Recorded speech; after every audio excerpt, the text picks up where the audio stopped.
So we've moved from the 10 principles for living in the 20th chapter of Exodus, and we're moving into the 21st chapter of Exodus. And the 21st chapter of Exodus is filled with all different kinds of rules and regulations, and some of them are extremely specific, and quite honestly, some of them are a little unusual and strange and probably right outside of our comfort zone. But we need to remember that these people are just beginning an entirely new life. That life is changing completely for them. They're on their way from a journey from hundreds of years of slavery to independence. They're on their way from a journey of living underneath gods who are very restrictive, very controlling, very distant, to a God who is very much a part of their life, very much interested in a relationship with them. And so there's some huge differences. And sometimes it takes time for that change to happen. And in the beginning of any type of a new beginning, there needs to be rules. For example, if you were an owner of a grocery store and you wanted to hire a stock person to stock your shelves, and so you gave them the instructions, you came back later, and this stock person was off in some other part of the store, and you imagine wandering over there and says, well, what are you doing? And the person says, I just don't feel like that's really me. I just kind of want to stand over here and enjoy this part of the store and feel nature.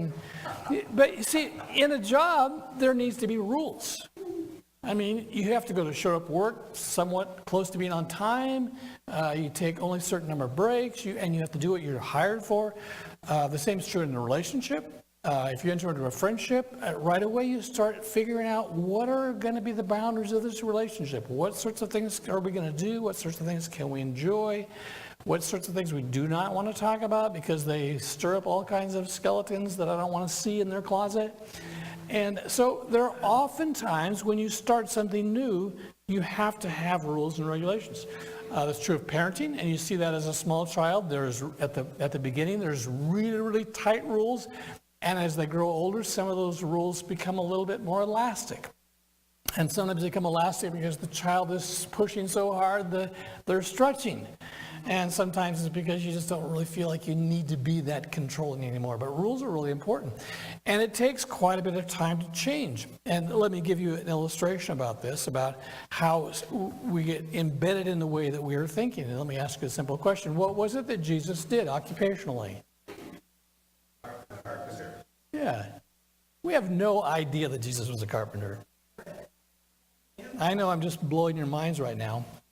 But because your whole life you've been taught, I have a book, and there's a book in the library that says, More Than a Carpenter, by a very good scholar. But we have no idea that he was a carpenter. There's some evidence to support that maybe he was a carpenter, but he could have also been a baker, he could have been a perfumer, he could have been somebody that just sat down near the rabbis and just listened all day long. And everybody thought, what is he doing? But that's the way we're thinking. And now for the rest of your life, you're going to be going, I'm really uncomfortable with Jesus not being a carpenter. He may have been. We just don't know. And actually, the word carpenter in itself is incorrect because they were craftsmen. And those people in that trade did way more than woodworking. They did work in stone and masonry and all sorts of things. But we don't know. But it's difficult to change the way that we think about things and the way that we see God and even how we perceive him. And if you've raised to see God a certain way your whole life, it's going to be really difficult for you to change. Jesus told a really interesting parable that you may have heard preached differently, but it's the tares and the wheat. And I think typically that sort of the tares are seen as sin that happens in your life, and they're difficult to get out. But another way of seeing that parable is the ways of thinking. And in Jesus' time, there were some erroneous ways of thinking that would never get rooted out until that whole generation passed away.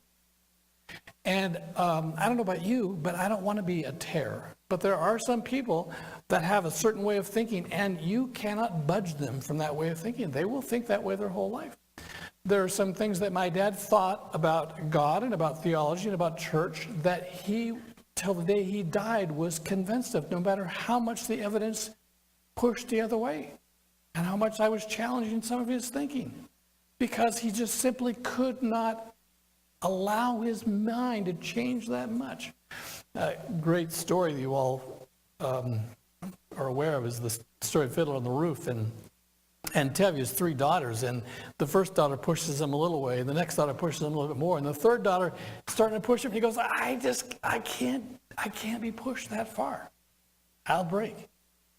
And so there are certain limits to how much we can change. And we'll talk about that more later. But so these rules are really important in the beginning of this journey. And there's some really fascinating things that these rules do teach us about social justice. And I want to talk about it for just a few minutes because I think it's really, really important. There are several things that I noticed in examining these, and I'm not going to take the time to read all these, but I encourage you to go home and read this passage. But the first thing is that all judgments were equitable, and that meant that everyone was under the same standard. And that's not true in our society. I don't know if you're aware of that, but all judgments are not equitable. Let me give you an example of that. If you get a speeding ticket for $100 and Bill Gates gets a speeding ticket for $100, it's not equitable, is it? I mean, $100 is a huge sacrifice for you. Bill Gates, it's like tipping money. So, oh yeah, $100. Okay, how about $1,000? That's fine. No big deal. See, it's not equitable. And that's true in so many areas of our judicial system. The price that some people have to pay for the same error is not the same that everyone else has to pay. So it's not equitable. Another thing that is in this that's very clear is that it's definitive. In other words, when you have paid the price for your crime, you're done. That's it. But that's not true in our society often, is it? You heard the phrase ex-con? I mean, once you're a convict, you're an ex-con the rest of your life. I hate that. I believe in our society, if someone is judged to have to pay this penalty, when they're done, we shouldn't be talking about it anymore. But in God's justice system, it was definitive. You do this, you take care of it, and that's it. No one brings it up again. Can you imagine if society brought up all the mistakes that you made? Oh yeah, there's Jonathan, the ex-liar. There's Frances, the speeding lady. I mean, every little thing. What if all the mistakes you made were constantly brought up and put before you? You go for a job interview. Oh, I see in the 5th grade you cheated on your test. So, the other thing about these laws of God is that they're restorative. That the process of this person, he made a mistake, and the process is to restore relationships. And that's simply not a part of a judicial system, or very, very rarely. And the other thing that is in here is there's retribution. Our solution to the criminal system is to put them in a cage somewhere, in a box, to lock them away, and there's no possibility for them to make retribution for the problems that they created. Whereas this one, there's always retribution. So I'm saying this because I believe Jesus said we are to be the salt of the earth, and we should be making a difference in our society. And I think this is one area that there are some huge, huge things that we can do to move forward. I think in many ways Julie sort of opened my eyes to some of this as she did some study in this area, and some of the stuff that's happening in our judicial system is just really, really horrible. We can talk about it more in Sunday school if you have more questions about that. But I came across an article, in fact I reproduced it, and it's in the foyer, on the prison system in Norway, and they're doing some really innovative and different things. And I realize it's a small country and perhaps we can't make those kinds of radical changes, but on the other hand, maybe there are things that we can do. On our flight to Spain between here and New York, where we had a layover, I was sitting next to a young lady who was working on a presentation on her laptop, and I mean, you're only this far apart, so trying not to be looking at her stuff, but it was right there. And she was working on prison reform. And so I didn't bother until we were almost there and started engaging her a little bit. Do you live in New York? And she says, no, I actually live in Seattle. and I'm on my way to a conference to speak at a conference about prison reform, and she actually is part of an organization in Seattle, and that's what they do. They're working on prison reform. And I said, have you heard of what's going on in Norway? She said, yes, we're well aware of that. In fact, the head of the prison system of North Dakota took her whole staff to Norway, and they're trying to implement this stuff all over North Dakota, of all places. And she said, now North Dakota is becoming a light, and other prison systems are sending their people to North Dakota to learn how they can change this system. Because what's happening now is that we're isolating these people from society. We're not doing anything really to help them to become normal and to become healed again. And so that needs to be part of our process. So I think we as Christians need to be aware. I don't really know what other things we can do. Maybe God will lead some of you to be more involved in that and be aware of it at least, and to read articles, pass things around, make sure that our society is concerned about that. But there's another part of this whole rule system that I think is really important, and that is that it's very easy for it to distort the nature of God. And I think that people historically have taken these parts and maybe some of the prophetic parts that seem really angry and judgmental, and they have created this image of God of being this kind of a grumpy parent that sits in heaven, and he has these very, very controlling, concise rules that he expects you to obey, and if you don't obey them, he's really going to be angry with you. And I want to challenge that thinking with you this morning, and I think it's very apparent that Jesus challenged that thinking because he constantly presented God as being a loving parent. He told stories like the prodigal son, where the father was not angry and vengeful toward his son. He was loving and waiting and anxious for there to be a reuniting, for there to be restitution, and reuniting together. And so there's just a few things that I want to point out to you about this and how easy it is to miss what is actually being said here. And one of the first things that happens is in some of the ways that we have interpreted words. So you may or may not know this, but when Hebrew is written, they only write the consonants. They don't write the vowels. And so you have just a series of consonants, and you have to know what the vowels are in order to know what the word is. Most of the time it's really obvious, but sometimes you don't know what it is. And one of the occasions for this is the letters for the name that God chooses for himself. And I wrote it on a different note, don't have it here. But the time that the scriptures were recorded in some hundreds just before the birth of Christ, 100 or 200 BC, it was a time of Roman occupation, and it was declared that everyone called Caesar Lord. And so they took the word of God in that scripture and they translated it to Adonai. That they inserted the vowels in such a way that those words created Adonai, which means Lord. And they did that because they were responding to the fact that the Romans wanted them to say Caesar was Lord, and so they said, no, God is Lord. He's Adonai. He is Lord. But other scholars have said they put the wrong vowels in there. And in fact, it shouldn't be interpreted as Adonai, but something different from that.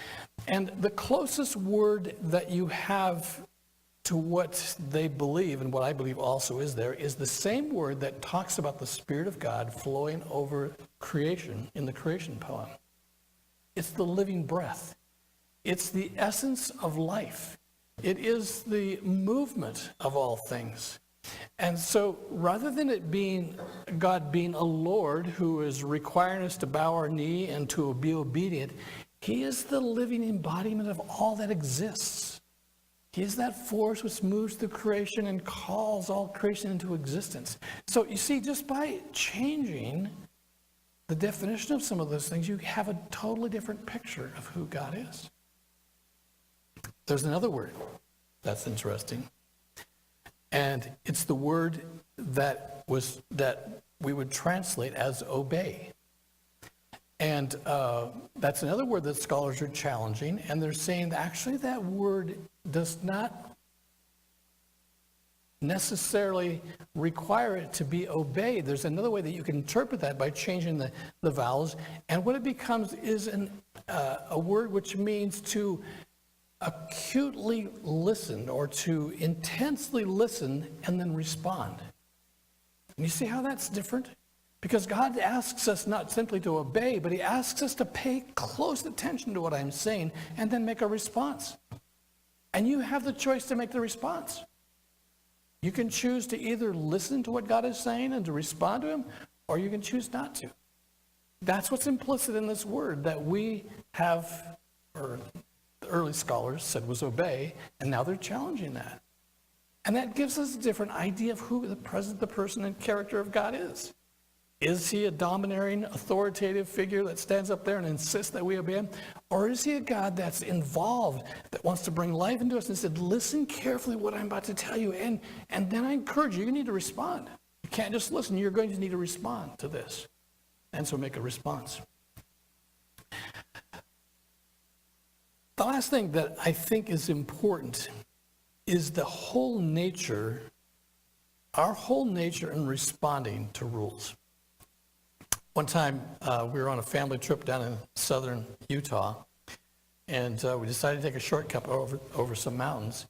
And we noticed as we were driving up into the mountains, there was no traffic up there at all, which was surprising. And then we came around a corner, and there was a huge sign that said road closed. And I went around it. And some people in the car were agitated and unhappy. But the kids were all really excited. And they said, Dad, did you see that sign? I said, yeah, I don't think it applies to us. And they were just giggling and laughing, and we just kept going and going and going. And eventually the road, we ran into a snowbank, couldn't go any further. But they still talk about that because the rules were there, but we chose, or at least one of us, and took everybody else to ignore that rule. And, all growing up, I was taught that spirit of resisting the rules was that rebellion, was that darkness. I don't believe that anymore. I think it can be. I think it certainly can be that there can be a type of resistance that's just, thumb your nose and resist and stand there and don't step across the line they do. But there's another type that wants to always challenge everything. And I think that's the spirit of creativity within us. And I think that same spirit is in God himself. And I think that there is a part of us that wants to say, no, I'm not limited by that. One of the first meetings I had with my hand surgeon, she said, well, you'll probably never be able to make a fist. And she said that, and I said, really? I want to see about that. You see, that just makes me want to rise up and challenge and say, yeah, I don't know about that. And I think that's the nature of God, that always wants to be involved and is excited about what's happening.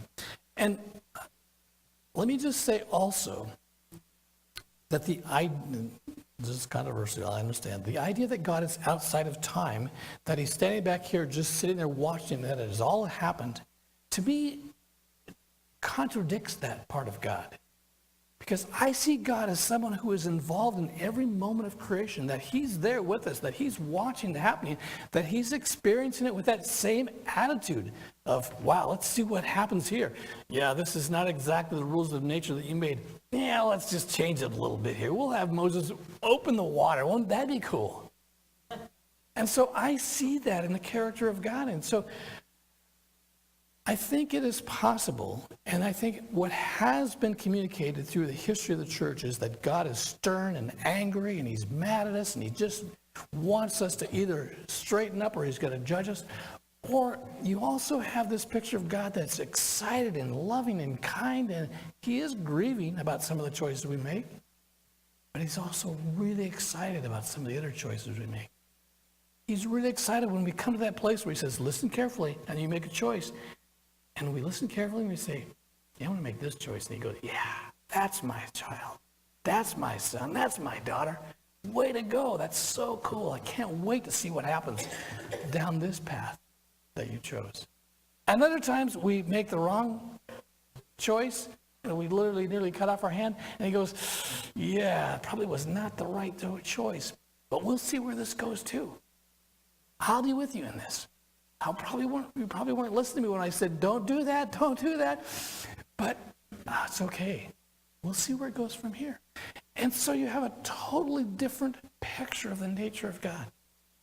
It's very interesting to me in the creation story. It doesn't say that God just created. It said that he spoke. And to me that's different because he speaks and it says the earth brought forth living things. It doesn't just say that God created a bunch of fish and this and this. It says that he spoke and the waters created these things. He spoke and man came out of the planet and man named all of the animals and beasts. And so you have this idea of this living force of love and concern and passion that is so involved in all of creation. And that's exactly what the scholars say the word that we translate as Lord truly means. Is the God who is thriving and living and moving through all of creation. So, as you look at your thinking, as you look at the things that you're clinging to, as you look at the challenges in your life, do you allow this Spirit of God to invade all of those and move through all those, through all the challenges? Stand up and let me give you a blessing.